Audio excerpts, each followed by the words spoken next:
बिस्मिल्लाहिर्रहमानिर्रहीम। Second year chemistry में chapter 11 में हमने रिएक्शन ऑफ अल्कोहल पढ़ने। तो पहले टाइप का रिएक्शन है reaction of alcohol due to the hydroxyl group. Phenol में फिनोल के ऊपर जो हाइड्रोजल ग्रुप है उसकी वजह से जो रिएक्शन होते हैं वो हमने पढ़ने। तो पहला रिएक्शन है salt formation. Phenol act as acid.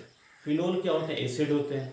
Acid का रिएक्शन किसके साथ होगा? बेस के साथ। अब बेस यहाँ पर क्या है? सोडियम हाइड्रोक्साइड, यानी फिनोल एसिड है, ये बेस है, इधर से हाइड्रोजन निकलेगा, इधर से हाइड्रोजल निकलेगा, तो ये क्या बन जाएंगे? वाटर के मॉलिक्यूल। इधर से जो हाइड्रोजन निकलेगा वो अपना इलेक्ट्रॉन का जुड़ा ऑक्सीजन को देकर आएगा, तो ऑक्सीजन के ऊपर क्या आएगा? Minus charge. इधर से जो सोडियम होगा उसके ऊपर क्या होगा? प्लस चार्ज होगा। तो सोडियम आयन इसके साथ कंबाइन होगा तो ये क्या बन जाएगा? सोडियम फिनोऑक्साइड। अब सोडियम फिनोऑक्साइड क्या है? साल्ट है, प्लस क्या बन जाएगा? वाटर का मॉलिक्यूल। ये सिंपल एसिड बेस रिएक्शन है। ये एसिड हो गया, ये बेस हो गया, ये साल्ट बन गया और ये क्या बन गया है? वाटर मॉलिक्यूल बन गया। दूसरा रिएक्शन है एस्टर फॉर्मेशन। ये जो एस्टर फॉर्मेशन है उसका रिएक्शन फिनोल का किसके साथ है? एस्टाइल क्लोराइड के साथ है। तो ये जो एस्टाइल क्लोराइड है इसमें ये जो कार्बन ऑक्सीजन बॉन्ड है इसमें ये कार्बन क्या? इलेक्ट्रोफिलिक है, और ऑक्सीजन के ऊपर जो लोन पेयर है वो क्या? न्यूक्लियोफाइल। ये न्यूक्लियोफाइल किसके ऊपर अटैक करेंगे? इलेक्ट्रोफिलिक कार्बन के ऊपर अटैक करेंगे। कार्बन ऑक्सीजन के दरमियान में जो पाई है वो किसके ऊपर ट्रांसफर होता है? ऑक्सीजन के ऊपर ट्रांसफर होता है। तो इससे ये स्टेप बना लिए। ये क्या? बेंजीन है। बेंजीन के ऊपर क्या लिखा है? OH लिखा है। इसके साथ कार्बन ऑक्सीजन के दरमियान में जो सिंगल बॉन्ड था ऑक्सीजन के ऊपर माइनस आ गया है। इसके साथ CH3 है, इसके साथ Cl है। यानी फिनोल का जब रिएक्शन एस्टाइल क्लोराइड के साथ होता है तो ये स्टेप बनता है। इससे अगला स्टेप क्या होगा कि ऑक्सीजन के ऊपर जो माइनस चार्ज है वो बैकवर्ड शिफ्ट होता है, इधर से Cl निकल जाता है, और हाइड्रोजन और ऑक्सीजन के दरमियान में जो सिग्मा बॉन्ड है तो ये किसके ऊपर ट्रांसफर होगा? ऑक्सीजन के ऊपर ट्रांसफर होगा, क्योंकि ऑक्सीजन के ऊपर इलेक्ट्रॉन की कमी आ गई है। तो इधर से हाइड्रोजन निकलेगा, इधर से Cl निकलेगा, तो ये क्या बन जाएगा? HCl का मॉलिक्यूल, और ये साथ क्या बन जाएगा? Phenyl estate. ये फिनाइल है और ये क्या बन गया? एस्टेट। ये फिनाइल एस्टेट क्या है? एस्टर मॉलिक्यूल है। जब रिएक्शन फिनोल का एस्टाइल क्लोराइड के साथ होता है तो एंड के ऊपर क्या बनता है? फिनाइल एस्टेट, और साथ क्या बन जाएंगे? HCl molecule. नेक्स्ट है reaction with zinc. Zinc is active metal. Active metal क्या होती है? रिएक्टिव मेटल होती है। फिनोल का जब जिंक के साथ रिएक्शन होता है, ये जो जिंक है, जिंक से पहले क्या बन जाएंगे? जिंकाइन बन जाएंगे। ये जिंकाइन किसके ऊपर अटैक करेंगे? फिनोल के ऊपर। ये फिनोल में जो हाइड्रोजल ग्रुप है उसके ऊपर अटैक करते हैं, तो जिंक किसके साथ मिलेगा? ऑक्सीजन के साथ मिल जाएगा, तो ये क्या बन जाएगा? ZNO, zinc oxide. इधर से जो हाइड्रोजन निकलेगा, वो जो हाइड्रोजल ग्रुप निकला है बेंजीन के ऊपर, उधर क्या होगी? हाइड्रोजन की कमी होगी। ये हाइड्रोजन उसके ऊपर अटैक करेगा तो ये क्या बन जाएगा? बेंजीन का मॉलिक्यूल। तो reaction of phenol with zinc, तो ये क्या बनते हैं? जिंक ऑक्साइड प्लस क्या बनते हैं? Benzene molecule. अच्छा, नेक्स्ट है reaction of phenol due to the benzene ring. Benzene ring की वजह से जो रिएक्शन होते हैं वो हमने पढ़ना है। तो पहला रिएक्शन क्या? नाइट्रेशन प्रोसेस है। नाइट्रेशन प्रोसेस में क्या होता है कि फिनोल में बेंजीन रिंग में से एक हाइड्रोजन निकलता है तो उसकी जगह पर नाइट्रो ग्रुप आता है। तो ये क्या? सब्स्टिट्यूशन रिएक्शन है। तो इसमें होगा क्या? Substitution of hydrogen of benzene ring of phenol by the nitro group. यानी फिनोल में से जो बेंजीन रिंग है वहां से हाइड्रोजन निकलता है तो उसकी जगह पर क्या आता है? नाइट्रो ग्रुप आता है। तो these are the nitration. Simple process ये है कि फिनोल का जब रिएक्शन डिल्यूट नाइट्रिक एसिड के साथ होता है तो इधर नाइट्रो ग्रुप आएगा ऑर्थो पोजीशन पर, और इधर नाइट्रो ग्रुप आएगा पैरा पोजीशन पर। फिनोल में जो OH ग्रुप है तो these are electron donating group, और ये जो इलेक्ट्रॉन डोनेटिंग ग्रुप होते हैं ये ऑर्थो पोजीशन पर और पैरा पोजीशन पर इलेक्ट्रॉन अवेल कराते हैं। इस वजह से इलेक्ट्रोफाइल ने कहाँ पर अटैक करना है? या ऑर्थो पर करेगा या पैरा पर करेगा। तो पहला रिएक्शन है फिनोल का रिएक्शन जब डिल्यूट नाइट्रिक एसिड के साथ होता है तो इधर जो नाइट्रो ग्रुप इलेक्ट्रोफाइल बनेगा वो उसने कहाँ पर अटैक किया? ऑर्थो पोजीशन पर, या कहाँ पर अटैक किया? पैरा पोजीशन पर अटैक किया, और साथ वाटर मॉलिक्यूल बने हैं। अगर ये ऑर्थो पोजीशन पर करता है तो इसका नेम क्या होगा? Ortho nitrophenol. अगर ये पैरा पोजीशन पर करता है तो इसका नेम क्या होगा? पैरा नाइट्रोफिनोल होगा। तो अब इसका मैकेनिज्म ये है कि नाइट्रिक एसिड का मॉलिक्यूल डिसोसिएट होता है, इससे हाइड्रोजन आयन बन जाएंगे और साथ नाइट्रेट आयन बनते हैं। जो नाइट्रिक एसिड का मॉलिक्यूल है, दूसरा नाइट्रिक एसिड का मॉलिक्यूल, हम उसकी स्ट्रक्चर लिख सकते हैं एन डबल बॉन्ड, एन और ऑक्सीजन के दरमियान में सिंगल बॉन्ड, ऑक्सीजन के ऊपर माइनस चार्ज, इसके साथ क्या है OH है। अब दरमियान में जो एन है, एन के ऊपर प्लस आ गया क्योंकि इसकी वैलेंसी बड़ी है। अब जो दूसरा जो पहला नाइट्रिक एसिड था वहाँ से जो हाइड्रोजन है निकला है, अब ये हाइड्रोजन है किसके ऊपर अटैक करेगा, ऑक्सीजन के ऊपर अटैक करेगा। अब ऑक्सीजन के ऊपर लोड करें, ये डोनर हो गया, हाइड्रोजन है क्या हो गया, एक्सेप्टर हो गया। इसके दरमियान में कोऑर्डिनेट कोवेलेंट बॉन्ड पैदा होगा। अब ऑक्सीजन और हाइड्रोजन के दरमियान में कोऑर्डिनेट कोवेलेंट बॉन्ड पैदा हुआ है, तो ऑक्सीजन के ऊपर क्या आ गया, प्लस चार्ज आ गया क्योंकि ऑक्सीजन की वैलेंसी बढ़ गई है। अब नेक्स्ट स्टेप ये होगा कि एन और ओ के दरमियान में जो सिग्मा बॉन्ड है, तो ये किसके ऊपर ट्रांसफर होगा, ऑक्सीजन के ऊपर ट्रांसफर होगा क्योंकि ऑक्सीजन और इलेक्ट्रॉन डेफिशिएंट। और इधर से वाटर मॉलिक्यूल बनेगा और साथ क्या बन जाएगा, नाइट्रो ग्रुप। अब ये जो NO2 प्लस है, तो ये क्या इलेक्ट्रोफाइल है। अब ये इलेक्ट्रोफाइल किसके ऊपर अटैक करेगा, फिनोल में बेंजीन रिंग के ऊपर अटैक करेगा। जब फिनोल में ये बेंजीन रिंग के ऊपर अटैक करता है तो बेंजीन रिंग में जो पाई है वो किसके ऊपर ट्रांसफर होगा, नाइट्रो ग्रुप के ऊपर ट्रांसफर होगा। तो ये स्टेप बन जाएगा। अब इसमें जिस कार्बन के ऊपर नाइट्रो ग्रुप ने अटैक किया तो उधर हाइड्रोजन एटम भी मौजूद है। अब जो दूसरी कार्बन है उसके ऊपर क्या आएगा, प्लस चार्ज आएगा क्योंकि उसकी वैलेंसी कम हो गई है। तो इसमें क्या होगा, नेक्स्ट इसका जो स्टेप होगा कि जो न्यूक्लियोफाइल है, वाटर मॉलिक्यूल इधर से निकले हैं, न्यूक्लियोफाइल या बेस का काम क्या होता है कि प्रोटॉन को कैप्चर करते हैं। अब ये जो वाटर मॉलिक्यूल है ये क्या करेंगे, प्रोटॉन को कैप्चर करेंगे, हाइड्रोजन आयन को। हाइड्रोजन और कार्बन के दरमियान में जो सिग्मा बॉन्ड है वो पाई बॉन्ड के तौर पर शिफ्ट होता है, तो ये क्या बन जाएंगे, ऑर्थो नाइट्रोफिनोल बन जाएंगे।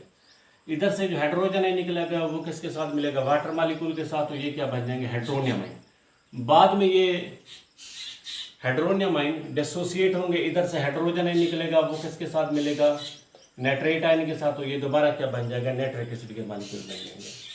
तो ये हमने कि अगर डिल्यूट नाइट्रिक एसिड है तो ये नाइट्रो ग्रुप या तो आर्थो पोजीशन पर अटैक करता है या पैरा पोजीशन पर। अगर कंसंट्रेटेड नाइट्रिक एसिड हो तो नाइट्रिक एसिड की रिएक्टिविटी बढ़ जाती है। Phenol react with the concentrated nitric acid, तो नाइट्रो ग्रुप इधर भी अटैक हो सकता है, नाइट्रो ग्रुप इधर भी अटैक हो सकता है, नाइट्रो ग्रुप इधर भी अटैक हो सकता है, तो इसकी रिएक्टिविटी क्या हो जाएगी, बढ़ जाएगी। यानी एक नाइट्रो ग्रुप दूसरी पोजीशन पर है, एक नाइट्रो ग्रुप चौथी पोजीशन पर है, एक नाइट्रो ग्रुप छठी पोजीशन पर है। और तो इससे जहाँ से जिस कार्बन के ऊपर नाइट्रो ग्रुप अटैक होगा उधर से एक हाइड्रोजन आयन वहाँ से निकलेगा, तो इधर से हाइड्रोजन आयन निकलेगा, तो ये हाइड्रोजन आयन OH के साथ मिलेगा, तो ये क्या बन जाएगा, वाटर मॉलिक्यूल बन जाएगा। तो ये क्या बन जाएंगे, 2,4,6 ट्राई नाइट्रोफिनोल। उर्फिया में इसका नेम क्या है, पिक्रिक एसिड है। उर्फिया में ये क्या है, एक पिक्रिक एसिड है। अच्छा, नेक्स्ट है reaction of phenol due to the benzene ring sulphonation process. Sulphonation process में क्या होता है कि फिनोल में जो बेंजीन रिंग है, बेंजीन रिंग वहां से निकलती है, उसकी जगह पर क्या आता है, SO3H ग्रुप आता है। यानी substitution of hydrogen of benzene of the phenol by the SO3H group. यानी बेंजीन में से जो फिनोल में से बेंजीन रिंग है वहां से हाइड्रोजन निकलता है, उसकी जगह पर क्या आता है, SO3H ग्रुप आता है। तो दीज आर द सल्फोनेशन। तो सल्फोनेशन में क्या होता है, सिंपल इसका, अब फिनोल में जो OH ग्रुप है, these are electron donating group. अब ये जो इलेक्ट्रॉन डोनेटिंग ग्रुप है ये आर्थो पर इलेक्ट्रॉन अवेल कराते हैं या पैरा पर इलेक्ट्रॉन अवेल कराते हैं। अब जो इलेक्ट्रोफाइल होगा वो किसके ऊपर अटैक करेगा, या तो आर्थो पर करेगा या पैरा पर करेगा। तो सिंपल पहले इसका रिएक्शन है, फिनोल का रिएक्शन किसके साथ है, कंसंट्रेटेड सल्फ्यूरिक एसिड के साथ है, तो SO3H ग्रुप इधर भी अटैक हो सकता है, SO3H ग्रुप इधर भी अटैक होगा। अगर ये SO3H ग्रुप इधर अटैक होगा तो इसका नेम क्या बनेगा, ortho hydroxy benzene sulphonic acid. अगर SO3H ग्रुप पैरा पर अटैक करता है तो इसका नेम क्या होगा, para hydroxy benzene sulphonic acid. अब इसका मैकेनिज्म ये है कि सल्फ्यूरिक एसिड के मॉलिक्यूल आयनाइज होते हैं, इससे हाइड्रोजन आयन बनते हैं और साथ हाइड्रोजन सल्फेट बनते हैं। तो जो सल्फ्यूरिक एसिड मॉलिक्यूल के स्ट्रक्चर है हम ऐसे लिख सकते हैं एस डबल बॉन्ड और double bond O H O H. अब ये जो ऑक्सीजन है उसके ऊपर लोन पेयर होते हैं, तो ये क्या होगी, डोनर होगी, न्यूक्लियोफाइल होगी। इसके साथ जो हाइड्रोजन आयन है जो सल्फ्यूरिक एसिड से निकला है तो वो क्या बन जाएगा, इलेक्ट्रोफाइल बनेगा। अब ये न्यूक्लियोफाइल है, ये इलेक्ट्रोफाइल है, इसका और इसके दरमियान में क्या होगा, कोऑर्डिनेट कोवेलेंट बॉन्ड पैदा होगा, यानी ऑक्सीजन और हाइड्रोजन के दरमियान में क्या है, कोऑर्डिनेट कोवेलेंट बॉन्ड है। अब ऑक्सीजन इलेक्ट्रॉन का जुड़ा हाइड्रोजन आयन को दिया है तो ऑक्सीजन के ऊपर क्या आएगा, प्लस चार्ज आएगा। अब इसके दरमियान में डिसोसिएशन ये होगी कि हाइड्रोजन और ऑक्सीजन के दरमियान में जो सिग्मा बॉन्ड है वो ऑक्सीजन और सल्फर के दरमियान में शिफ्ट होता है as a double bond, as a pi bond. Sulphur और ऑक्सीजन के दरमियान में जो सिग्मा बॉन्ड है वो किसके ऊपर ट्रांसफर होगा, ऑक्सीजन के ऊपर ट्रांसफर होगा। तो इधर से क्या बनेगा, यानी एस डबल बॉन्ड और डबल बॉन्ड पहले मौजूद थे और सल्फर और ऑक्सीजन के दरमियान में डबल बॉन्ड यानी तीसरा डबल बॉन्ड बना है। इससे हाइड्रोजन निकला है, इससे वाटर मॉलिक्यूल निकला है। अब ये जो SO3 मॉलिक्यूल्स हैं दीज आर इलेक्ट्रोफाइल। SO3 में जो सल्फर है, सल्फर का d ऑर्बिटल खाली है, ये इलेक्ट्रॉन को अकोमोडेट कर सकता है। तो SO3 में सल्फर क्या हो गया, इलेक्ट्रोफाइल। ऑक्सीजन इलेक्ट्रोफाइल नहीं है बल्कि क्या है, सल्फर इलेक्ट्रोफाइल है। अब इसका रिएक्शन किसके, जो SO3 इलेक्ट्रोफाइल है उसका रिएक्शन किसके साथ है, फिनोल के साथ है। फिनोल में जो एक पाई है वो किसके ऊपर ट्रांसफर होता है, सल्फर के ऊपर ट्रांसफर होता है। सल्फर ऑक्सीजन के दरमियान में जो पाई है वो किसके ऊपर ट्रांसफर होगा, ऑक्सीजन के ऊपर ट्रांसफर होगा, तो ये कंपाउंड बनेगा। अब ये जो पाई जो खत्म हुआ है, जो यहाँ से जो कार्बन है इसकी वैलेंसी कम हो गई तो इसके ऊपर क्या आएगा, प्लस चार्ज आएगा। अब ये जो कार्बन है इसके साथ हाइड्रोजन आयन मौजूद है। कोई न्यूक्लियोफाइल या बेस, इसका काम क्या होता है, अब यहाँ से जो वाटर मॉलिक्यूल निकले हैं तो दीज आर बेस। बेस का काम क्या होता है कि ये प्रोटॉन को कैप्चर करते हैं, हाइड्रोजन इनको क्या करेंगे, कैप्चर करेंगे। हाइड्रोजन और कार्बन के दरमियान में जो सिग्मा बॉन्ड है वो क्या होंगे, पाई बॉन्ड के तौर पर शिफ्ट होते हैं। जो दूसरा कार्बन था उसके ऊपर प्लस चार्ज था वो क्या हो जाएगा, खत्म हो जाएगा। तो इधर इसकी एरोमेटिसिटी लॉस थी तो इसके अंदर क्या हो गई, दोबारा रिस्टोर हो गई, रिटेन हो गई। अब इधर से जो हाइड्रोजन निकले थे वो ऑक्सीजन के साथ मिलेंगे क्योंकि ऑक्सीजन क्या है, न्यूक्लियोफिलिक है और हाइड्रोजन क्या है, इलेक्ट्रोफिलिक है। ऑक्सीजन और हाइड्रोजन के दरमियान में ये हाइड्रोजन ऑक्सीजन किसके साथ मिलेगा, हाइड्रोजन के साथ मिलेगा, तो ये क्या बन जाएगा, OH बन जाएगा। तो बेंजीन के ऊपर OH पहले था, अब क्या आ गया है, SO3H ग्रुप आ गया है। तो इसका नेम क्या बना है, benzene ortho hydroxy benzene sulphonic acid. इसी तरीके से जब SO3 एक पैरा पोजीशन पर अटैक करेगा तो उसका मैकेनिज्म भी बिल्कुल इसी तरीके से है।